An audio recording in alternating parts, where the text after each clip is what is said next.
소중한 시간 내어주셔서 감사합니다. 부부 사이의 갈등, 얼마나 심각한 문제일까요? 때로는 사소한 말 한마디가 깊은 상처로 남고 오해가 쌓여 돌이킬 수 없는 관계가 되기도 하죠. 서로 사랑해서 시작한 인연인데 왜 이렇게까지 되어버리는 걸까요? 그런데 이혼을 선택한 후에도 후회하는 사람들이 많다는 사실 알고 계신가요? 그들은 과연 무엇을 후회하는 걸까요? 50세 박복자 씨는 결혼 생활 25년 차입니다.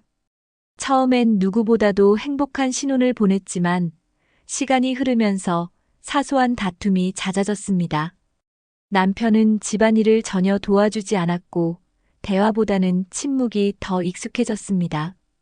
가끔 답답한 마음에 서운함을 표현하면 잔소리 좀 그만하라는 말만 돌아왔죠. 더 큰 문제는 경제적인 부분이었습니다. 남편은 돈을 어떻게 쓰는지 말해주지 않았고 생활비가 부족해질 때마다 힘든 건 늘 박복자 씨의 몫이었어요.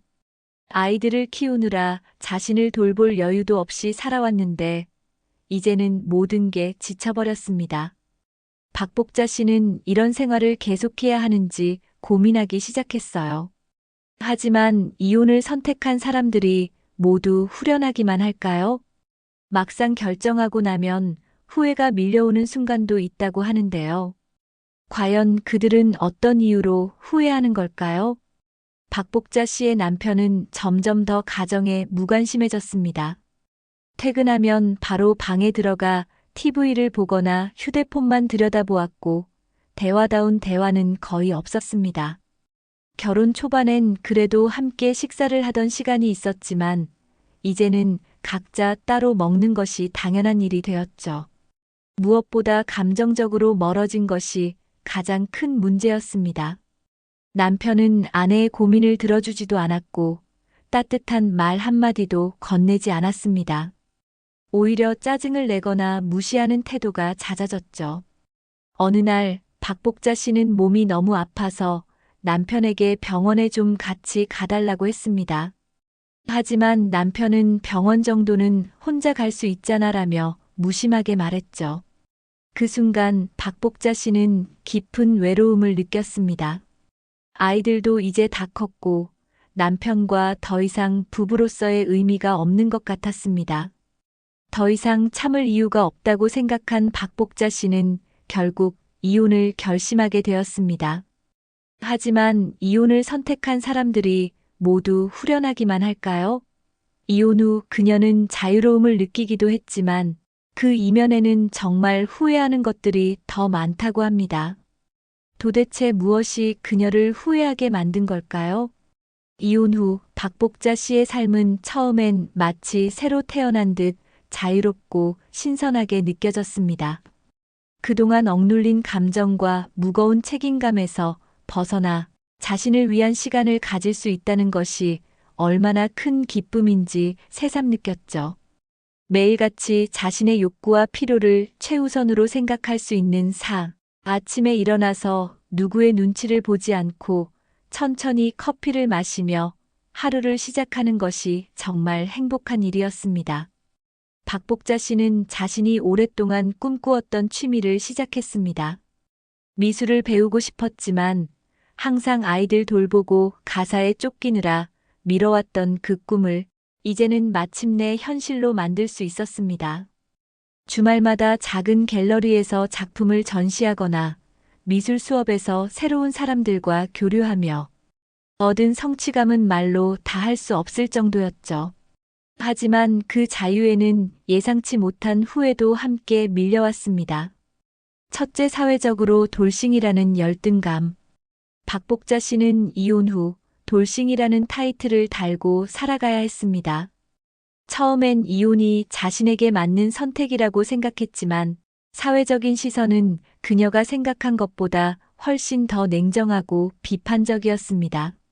어느 날 친구가 모인 자리에서 박복자 씨는 자연스럽게 이야기하다가 "그럼 너는 이제 결혼할 생각 없냐?" 는 질문을 받았습니다.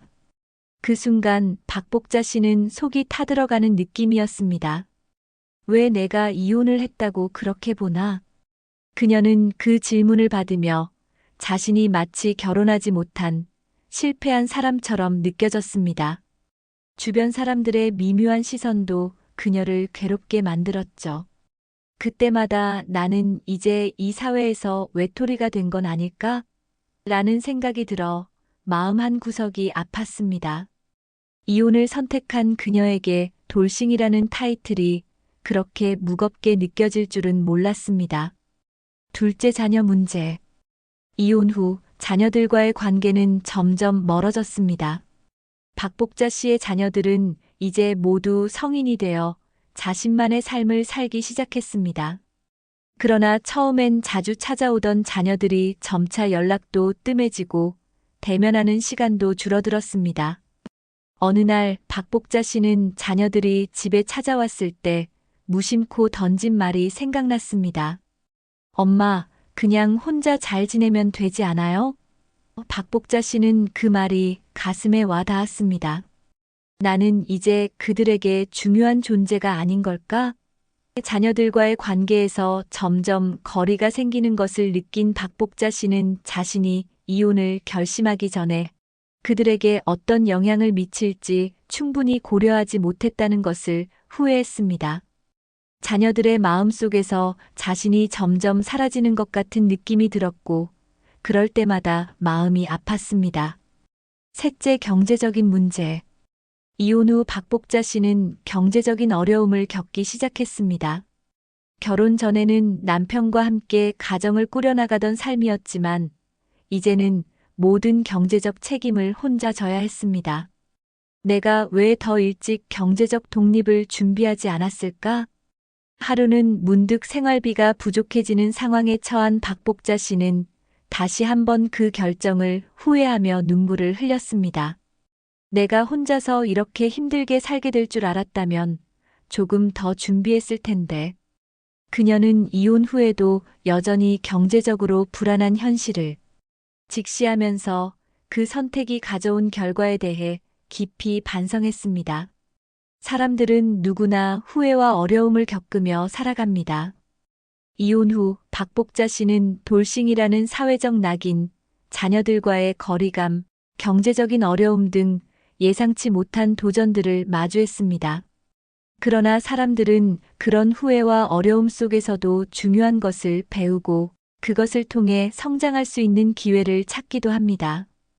비록 인생의 후회는 따르지만 그 후회를 딛고 일어설 수 있는 사람들만이 더 강해지고 더 나은 삶을 살아갈 수 있다는 믿음을 가지게 됩니다. 사람들은 결국 그 길을 걸으며 자신을 위한 행복을 찾아가는 여정을 이어갑니다. 영상을 시청하신 여러분이 생각이나 감정을 댓글에 적어주세요. 작은 말이 모여 큰 힘이 되지 않을까요? 여러분의 앞날에 행복만 가득하길 바라겠습니다.